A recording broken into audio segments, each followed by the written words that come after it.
اعوذ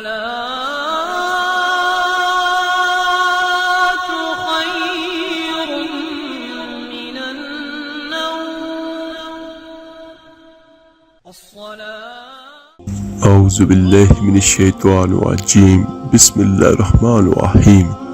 السلام علیکم ورحمۃ اللہ وبرکاتہ۔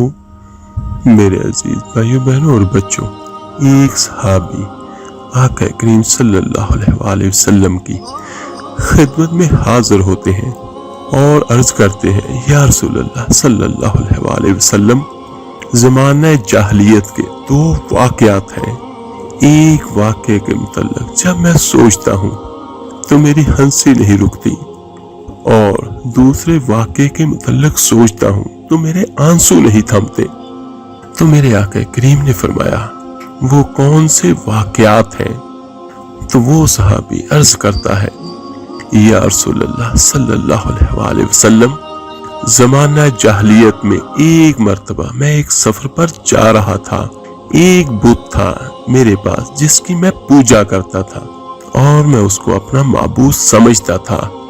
وہ پتھر کا بنایا ہوا بت میں اپنے ساتھ لے کر گیا اس سفر میں، لیکن اس کا وزن اتنا زیادہ تھا کہ میں نے سوچا کہ کہیں اپنے ہی معبود کے وزن کے نیچے دب کے میں ہلاک نہ ہو جاؤں۔ تو میں نے سوچا کہ میں ایک اور معبود کو تیار کر لیتا ہوں، اور وہ کہنے لگا صحابی کہ میں نے آٹے کا ایک معبود بنایا۔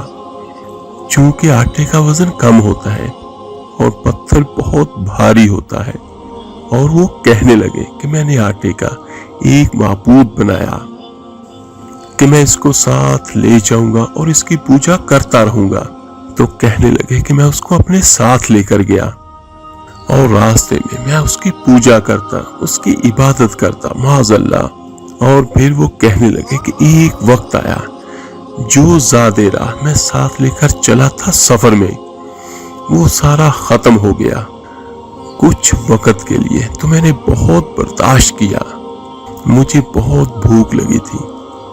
جب مجھ میں برداشت کی حد ہی ختم ہو گئی تو میں نے اسی بت پہ پانی ڈالا اور اس کا آٹا گوندا، اور اس کی میں نے روٹی تیار کی، اور میں نے کہا، اے میرے خدا، اگر تو آج کام نہیں آئے گا تو پتہ نہیں پھر کب کام آئے گا۔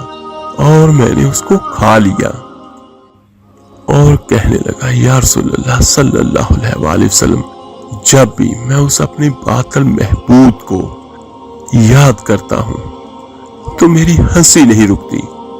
اور دوسرا واقعہ اتنا دردناک ہے کہ جب بھی میں اس کے متعلق سوچتا ہوں تو میرے آنسو نہیں تھمتے۔ تو میرے آقا کریم صلی اللہ علیہ وآلہ وسلم نے ارشاد فرمایا، وہ واقعہ کیا ہے؟ تو وہ کہنے لگا، یا رسول اللہ صلی اللہ علیہ وآلہ وسلم، ایک وقت ایسا تھا کہ میں اپنے گھر سے سفر کے لیے روانہ ہوا۔ جب میں سفر کے لیے روانہ ہوا تو میری زوجہ حاملہ تھی، وہ امید سے تھی۔ ایک طویل عرصے کے لیے میں اپنے گھر سے باہر رہا، اور جب میں ایک مدت کے بعد واپس گھر آیا، اور جب گھر میں پہنچا تو میں نے دیکھا ایک ننھی سی بچی میرے گھر کے صحن میں کھیل رہی ہے۔ جب میں نے اس بچی کو کھیلتے ہوئے دیکھا تو میں نے اپنی بیوی سے پوچھا، یہ بچی کہاں سے آئی ہے؟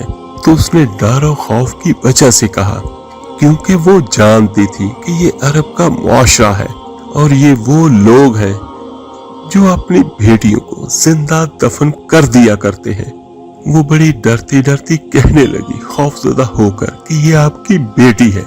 وہ صحابی کہنے لگے، مجھے بہت غصہ آیا، لیکن وہ بیٹی بھاگتی ہوئی صحن میں میرے پاس آئی اور یا ابتا کہہ کے مجھے پکارا، یعنی پیارے والد کہہ کے پکارا، اور اس نے مجھے اپنے سینے سے لگایا۔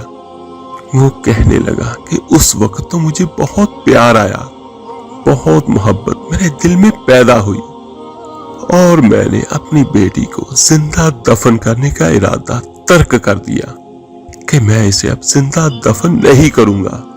لیکن وقت گزرتا گیا اور میرا لگاؤ اور میرا پیار میری بیٹی سے رفتہ رفتہ بڑھتا گیا۔ میری محبت، میری چاہت اپنی بیٹی سے رفتہ رفتہ بڑھتی گئی، اور کہنے لگے کہ ایک وقت ایسا بھی آیا کہ وہ بلوغت کی عمر کے بہت قریب پہنچ چکی تھی، لیکن اس وقت معاشرے کے بڑے عرب لوگ، ان کا دبدبہ اتنا تھا کہ ایک وقت ایسا آیا کہ میرا ظلم اپنی انتہا کو پہنچ گیا، اور میں نے فیصلہ کیا وہ جو میری چہیتی بیٹی تھی، وہ لاڈلی بیٹی جو بڑے پیار سے لاڈ سے مجھے والد صاحب کہہ کے پکارا کرتی تھی، میں نے اپنی زوجہ کو کہا کہ اس کو فوراً تیار کرو، اس کو نئے کپڑے پہناؤ، اسے نہلا کر تیار کر کے بتا کہ میں اسے فلاں قبیلے میں فلاں کی شادی پر لے کر جا رہا ہوں، اور وہاں اس کی سہیلیاں بھی اس سے ملیں گی۔ وہ کہنے لگے، جب میں نے اپنی زوجہ کو یہ بتایا تو زوجہ جانتی تھی کہ عرب معاشرے میں کس قدر ظلم کیا جاتا ہے زمانہ جاہلیت کے دور میں۔ میری زوجہ میری بیٹی کی کنگھی کر رہی تھی، اس کے بالوں کو سنوار رہی تھی، لیکن میری زوجہ کی آنکھوں سے اشکوں کی برسات جاری ہو گئی۔ میری زوجہ بہت رو رہی تھی۔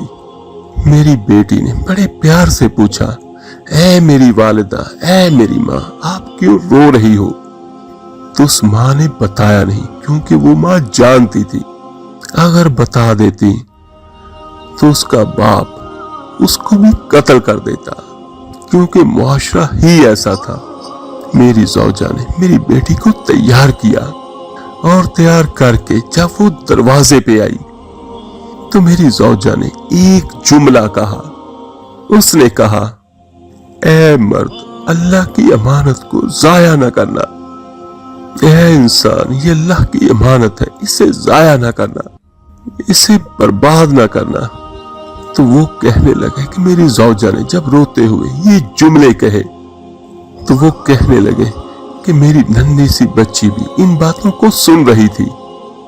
پھر وہ کہنے لگے کہ میں اپنی بچی کی انگلی تھام کے اس کو ایک صحرا میں لے گیا، اور بچی پوچھ رہی ہے۔ اب یہ 3 مختلف روایات اور 3 مختلف حدیثوں کو ملا کر آپ کو میں بیان کر رہا ہوں۔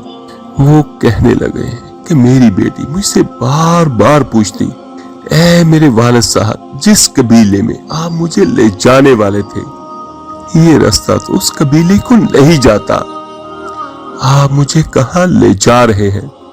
ایک روایت میں آئے کہ اس بچی نے کہا، تو وہ کہتے ہیں کہ میں نے اسے اٹھا لیا کیونکہ بچی تھک گئی تھی۔ تھوڑی دیر کے بعد وہ بچی خود کہنے لگی، اے والد صاحب، آپ تھکاوٹ تو محسوس نہیں کر رہے، آپ تھک تو نہیں گئے؟ میں نے اپنی بیٹی سے کہا، میں نہیں تھکا۔ تو میری بیٹی مجھے کہنے لگی، نہیں، آپ تھک گئے ہیں، میں آپ کے ساتھ چلوں گی، آپ کی انگلی تھام کے۔ اور اس بیٹی کو اس کا باپ اس صحرا میں لے گیا، اور اس نے وہاں پہ ایک گڑھا کھودنا شروع کیا۔ اور وہ کہتے ہیں کہ جب میں گڑھا کھود رہا تھا تو میری بیٹی مجھ سے کہتی ہے کہ اے بابا جان، آپ یہ گڑھا کیوں کھود رہے ہو؟ ایک روایت میں یہ ہے کہ جب بیٹی نے دیکھا کہ اس کے باپ کا گڑھا کھودتے ہوئے پسینہ نکل رہا ہے تو وہ بچی خود اپنے کپڑوں سے اپنے والد کا پسینہ پوچھ رہی ہے کہ میرے والد کو تکلیف نہ ہو۔ جب والد کی تکلیف دیکھتی ہے، مشقت دیکھتی ہے، تو وہ بیٹی بھاگ کے آتی ہے اور خود گڑھا کھودنے میں مدد بھی کر رہی ہے۔ وہ کہنے لگے کہ اس وقت میرا دل پتھر کا ہو چکا تھا، اور زمانے کا اور معاشرے کا رعب اور دبدبا اور اس کی فکریں اس قدر لاحق تھی کہ میں نے اپنی بچی کو اٹھا کے اس گھڑے میں پھینک دیا۔ جب بچی کو گھڑے میں پھینکا اور ریت کو میں نے بچی کے اوپر ڈالنا شروع کیا، اور ایک روایت میں آتا ہے کہ بچی نے اپنے والد کا ہاتھ پکڑ لیا اور کہنے لگی، اے میرے والد، آج تو مجھ پہ وہی ظلم کرے گا جو عرب لوگ اپنی بچیوں پر کرتے ہیں، کہ آج تو وہی ظلم کرے گا۔ اور کہنے لگی کہ میری ایک التجا ہے، ایک تمنا ہے، اے میرے والد صاحب، ایک آرزو ہے میری، آج تو مجھے مار رہا ہے کہ لیکن میری ایک خواہش ہے کہ میری والدہ کو نہ بتانا کہ تو نے مجھے قتل کیا تھا۔ اور کہنے لگی کہ جا کے میری والدہ کو کہنا کہ اسی قبیلے میں میں اپنی بیٹی کو چھوڑ آیا ہوں۔ اور آخری جملہ جو اس بیٹی نے کہا، اے میرے والد، کیا آپ کو یاد ہے کہ جب میں اپنے گھر سے باہر نکلی تھی تو ماں نے کیا کہا تھا؟ اللہ کی امانت کو ضائع نہ کرنا۔ اور وہ کہنے لگے کہ اس کی ننھی آواز ختم ہوتی چلی گئی اور وہ بچی وہی مر گئی، میں نے اس کو دفن کر دیا۔ پھر وہ کہنے لگے کہ یا رسول اللہ صلی اللہ علیہ وآلہ وسلم، جب میں جہالت کے زمانے کا وہ واقعہ یاد کرتا ہوں تو میرے آنسو نہیں تھمتے۔ اور اس نے حضور اکرم صلی اللہ علیہ وآلہ وسلم کو دیکھا اور آقا کریم کے ساتھ حضرت فاطمہ الزہرا رضی اللہ تعالیٰ عنہ موجود ہے۔ میرے آقا نے فوراً اپنی بیٹی کو اپنے سینے سے لگا لیا اور میرے آقا کریم کی آنکھوں سے اشکوں کی برسات جاری ہو گئی۔ اور میرے آقا نے فرمایا، اے ظالم انسان، اگر زمانے جاہلیت کی گناہوں کی وجہ سے اور ظلم کی وجہ سے اللہ مجھے آج کسی سے بدلہ لینے کی اجازت دیتا تو میں سب سے پہلے تجھ ظالم سے بدلہ لیتا۔ اور میرے اللہ نے اسلام میں عورت کو عزت دی، بیٹی کو عزت دی، یہ چاہے ماں کے روپ میں ہو تو اس کے قدموں تلے جنت رکھی، یہ بیوی کے روپ میں ہو کہ اعلیٰ درجے کا مسلمان وہ ہے جو بیوی سے اچھا سلوک کرتا ہو، اور یہ بیٹی کے روپ میں ہو۔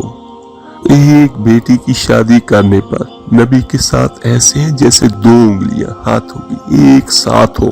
میرے آقا کریم صلی اللہ علیہ وآلہ وسلم نے اشارہ کر کے فرمایا، یہ بہن کے روپ میں ہو تو بہنوں کو پروان چڑھائے، ان کی پرورش کرے اور ان کی شادی بھی کرے، ان کو حصہ بھی دے اور خیال بھی رکھے۔ تو اسلام کیا کہتا ہے؟ ایسے شخص کے لیے جنت واجب ہو گئی۔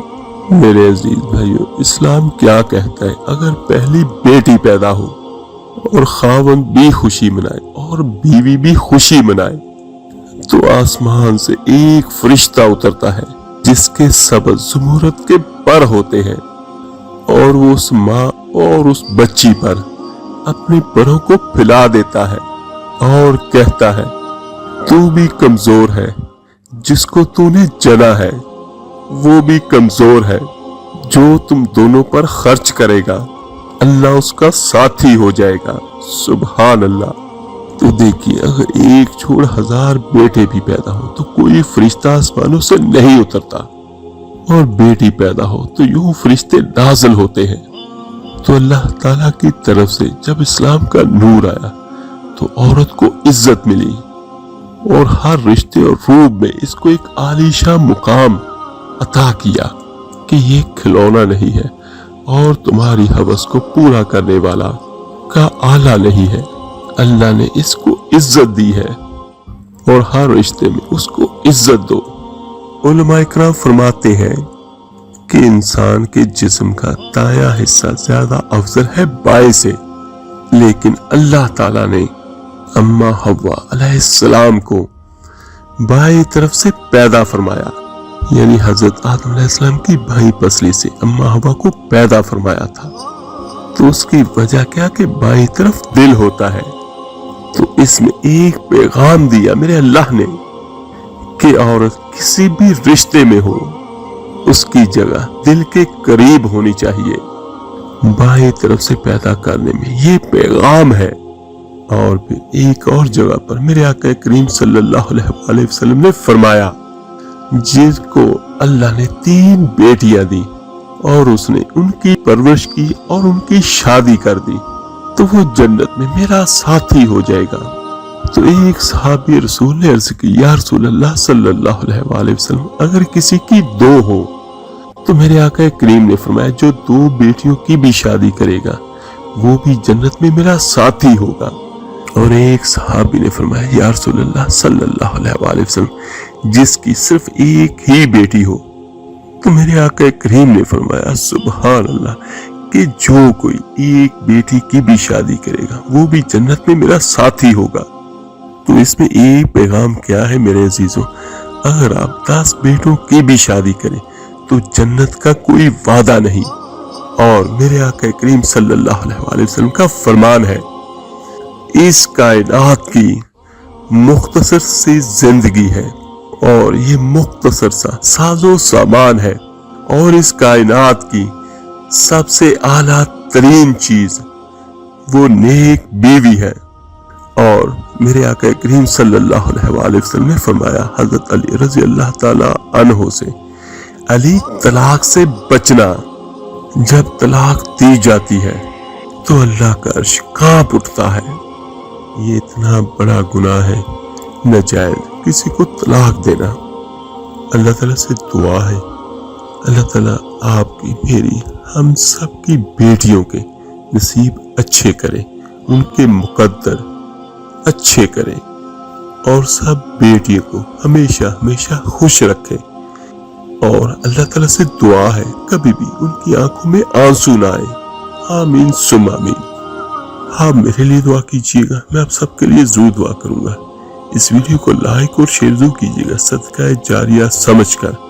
ہو سکتا ہے آپ کے ایک شیئر کرنے سے جو کوئی اپنی بیٹیوں کو بوجھ سمجھتے ہیں، یہ سن کے اللہ تعالیٰ ان کے دل میں رحمت اتار دے اور وہ اپنی بیٹیوں کو بوجھ سمجھنا چھوڑ دیں۔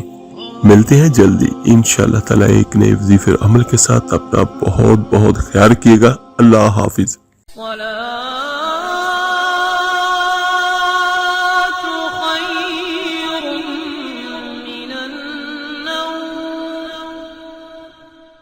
الصلاة